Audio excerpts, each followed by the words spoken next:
All right, so tonight's a little different. Normally we cook and then eat. Tonight we're doing it a little backwards, and that's okay. So the one recipe makes all three soups, just with a little variation. So we start out right in here. I'm going to get some olive oil into the pot. Get the onions in here.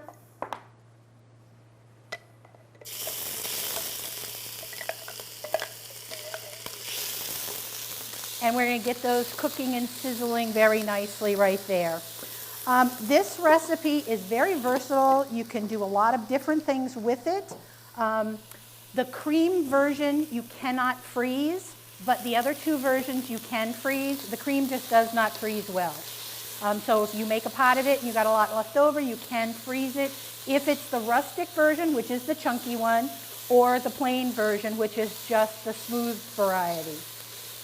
So we cook our onions just so that they get a little soft and smushy and kind of gliding. I got one little chunky onion in there who looks a little too big, but we're just going to keep stirring him, and that's how he goes. So then after your onions have cooked for a few minutes, we're adding garlic. You can use fresh garlic. You can use minced garlic like this. Whatever type works for you, whatever you have on hand. That's perfectly fine. We're cooking it for a few more minutes with the garlic. Now it doesn't take long for the onions to cook because the cast iron pot gets really super hot. So you don't want to walk away because it will burn. It will become a very big mess in a very quick amount of time. So then next I'm going to put some of the broth in while I'm opening those tomatoes, just so my onions don't get too messy in there. So I pre-measured my salt and pepper, so I wouldn't have to bring a whole big container of salt and pepper around. We're using one 28-ounce can of diced tomatoes. They can be super chunky, they can be fine, whatever suits you is good. And 1 can of crushed tomatoes. If you don't like chunky tomatoes, you just use 2 cans of the crushed, and it's perfectly fine. Sorry.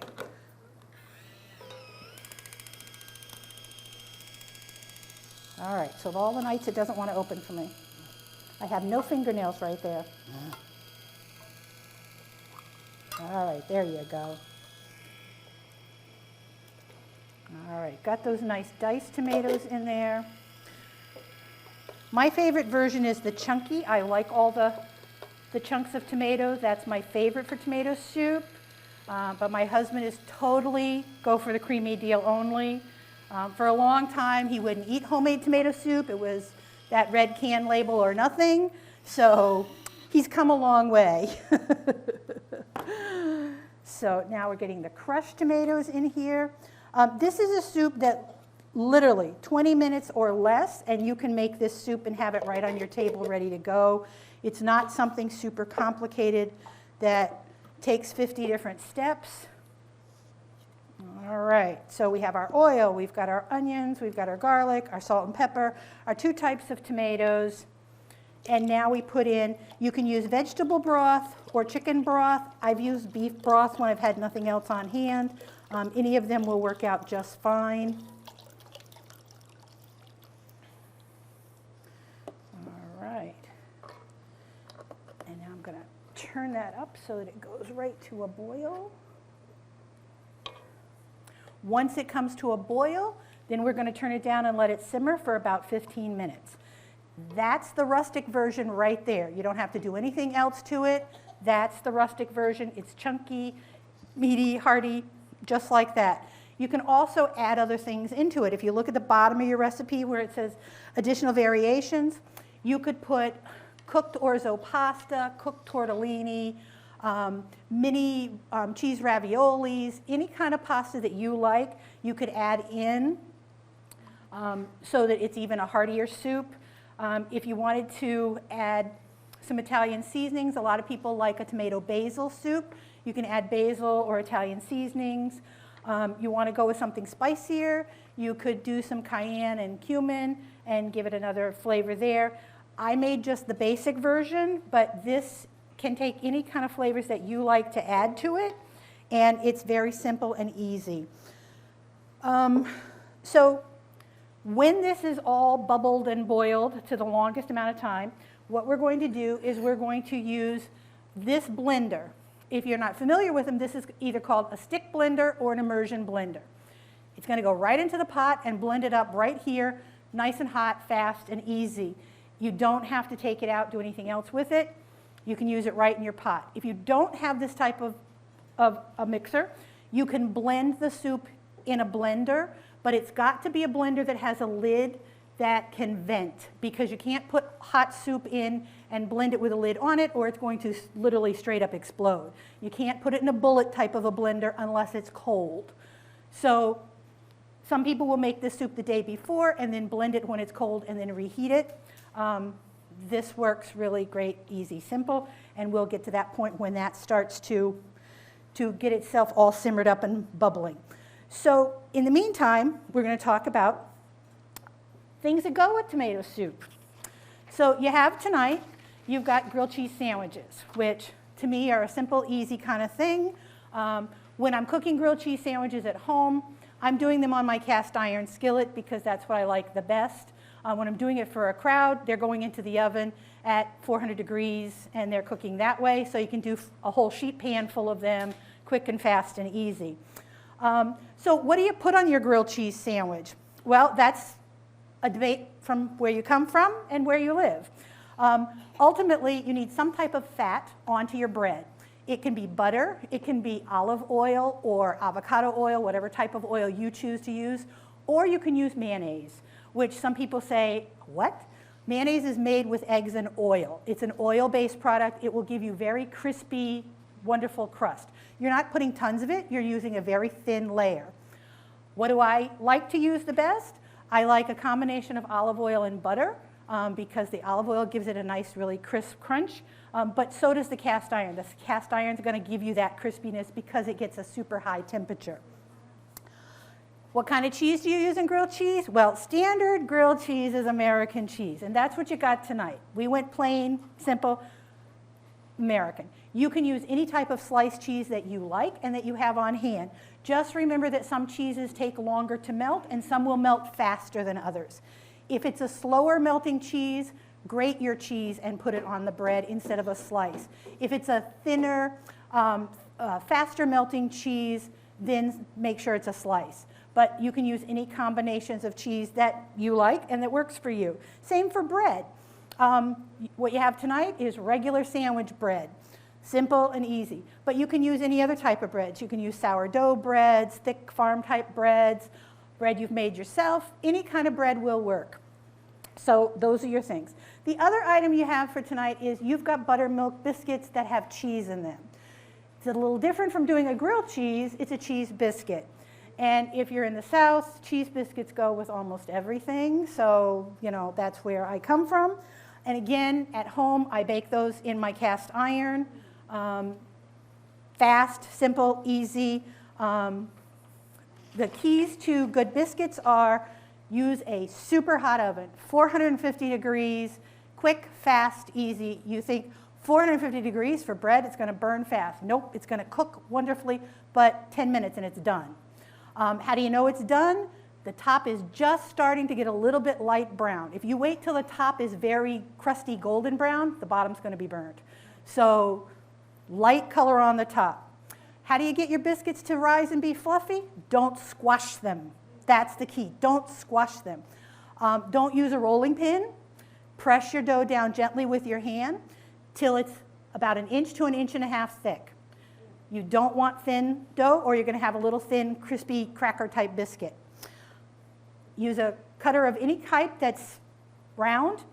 This is the one I use for tonight's biscuits because they're smaller. At home I use a larger one that works well for making egg sandwiches. Never take your biscuit cutter down and twist because what you're doing is you're sealing the edges of your dough and preventing it from rising. You want one swift motion of down and up. No twisting, no popping. What happens if it sticks? You're using a cutter that is open. You can press that little guy right out. Don't use a cutter that's closed. So someone says, oh, I can use a glass. Yes, you can, but they're going to be stuck in there and you're going to have problems. So use a cutter. They come in a million different sizes. You can buy them everywhere. Let's see, what else can we do? All right, our soup is getting bubbly, and soon we'll be ready to roll. Where else are we? Oh, let's go back to the biscuits for a minute. So you can make your biscuits plain so that you can have a breakfast biscuit that you can serve with butter, honey, jams of any kind. You can make it a savory flavor so that you could add herbs and spices, garlic and chives, any different types of varieties like that. You can add cheeses of any type of flavor. You put your cheese in before you add your buttermilk. And yes, those are buttermilk biscuits, so I don't use plain milk. It's always buttermilk, which is sometimes hard to find here in Groton. It's not as easy as, but when you're in the South, I mean, even 7-Eleven sells buttermilk, so it's everywhere. But yeah, you can make them for either a sweet or a savory, and that works out very well. So we're almost at the point where we're ready to say soup is soup. It's boiling very nicely here.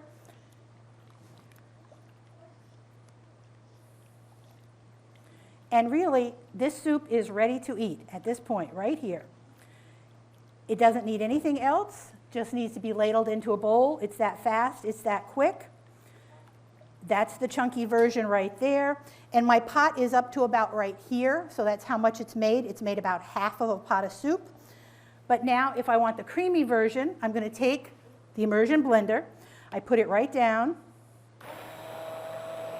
and it's just blending the soup. And I'm not going to blend this all the way up, because if you want to come up and try blending it yourself, you certainly may do that. We can have definite more show and tell. And that's all you have to do. Less than 5 minutes, this whole pot will be all nice and smooth and creamy as you want it. If you want it still kind of a half and half of creamy and chunky, then you stop blending when you're ready to stop blending. You want every little chunk to be good, then you're going to keep going. And it's that simple and easy. So we're at the point in our program where we're going to have questions, and then people can come up and look in the pot and test it out if you'd like to. So who has a question on tomato soup tonight? Do you like any specific brand of tomatoes to use? These here are the Tuttoroso variety. I buy these at the ShopRite can sale every January faithfully. They are my favorites because they're the greatest buy ever, and I think they're like $1 when they're going through the can sale. So when you think about 2 cans of tomatoes and some broth, you've got $4 of a pot of soup probably or less. So it's not an expensive meal, but it will fill you up. It's very hearty. You can do it for lunch, for dinner. It's wonderful. Thank you. Can you freeze the regular soup and then later make it to the creamy soup? Yes. So the question is, can you freeze the regular soup and then later add it to creamy? Yes, you can. So that if you make the rustic variety, you serve that your first night, then you decide it's all going in the freezer. When it comes out of the freezer, you can then blend it up.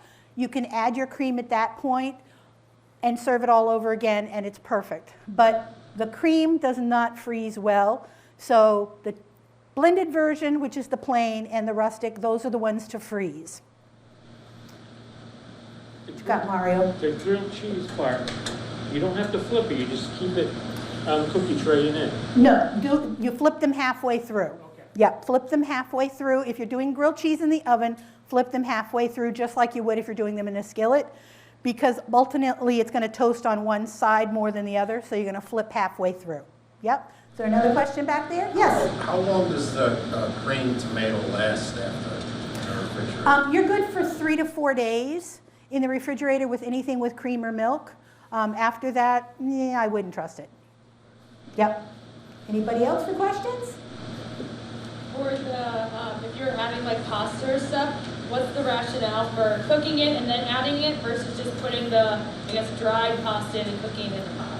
If you put dry pasta into the pot, it has a tendency to stick because of the acid in the tomatoes. It causes the pasta to kind of like sit on the bottom. So you're better off if you're adding it to a tomato sauce product to have your pasta cooked first. Cook it, drain it. It can be cold in your refrigerator and you put it in there, and that's fine. But if you cook it in there, you really have to stay right there and be stirring almost the full time to keep the pasta from sticking to the bottom. So play it safe and use the cooked. Alex. Do you have a recommended pairing for the tomato scoops? Like if you were to put in a particular kind of noodle or croutons or something? It's any variety that you like or that you have on hand. If you love tortellini pasta, go with that. Throw in a little basil, and it's fabulous. It's whatever combination you like. So, all right. Any other questions? All right, that's all we have tonight. It's super simple and easy for soup, fast, and even with me being late. You're quite welcome.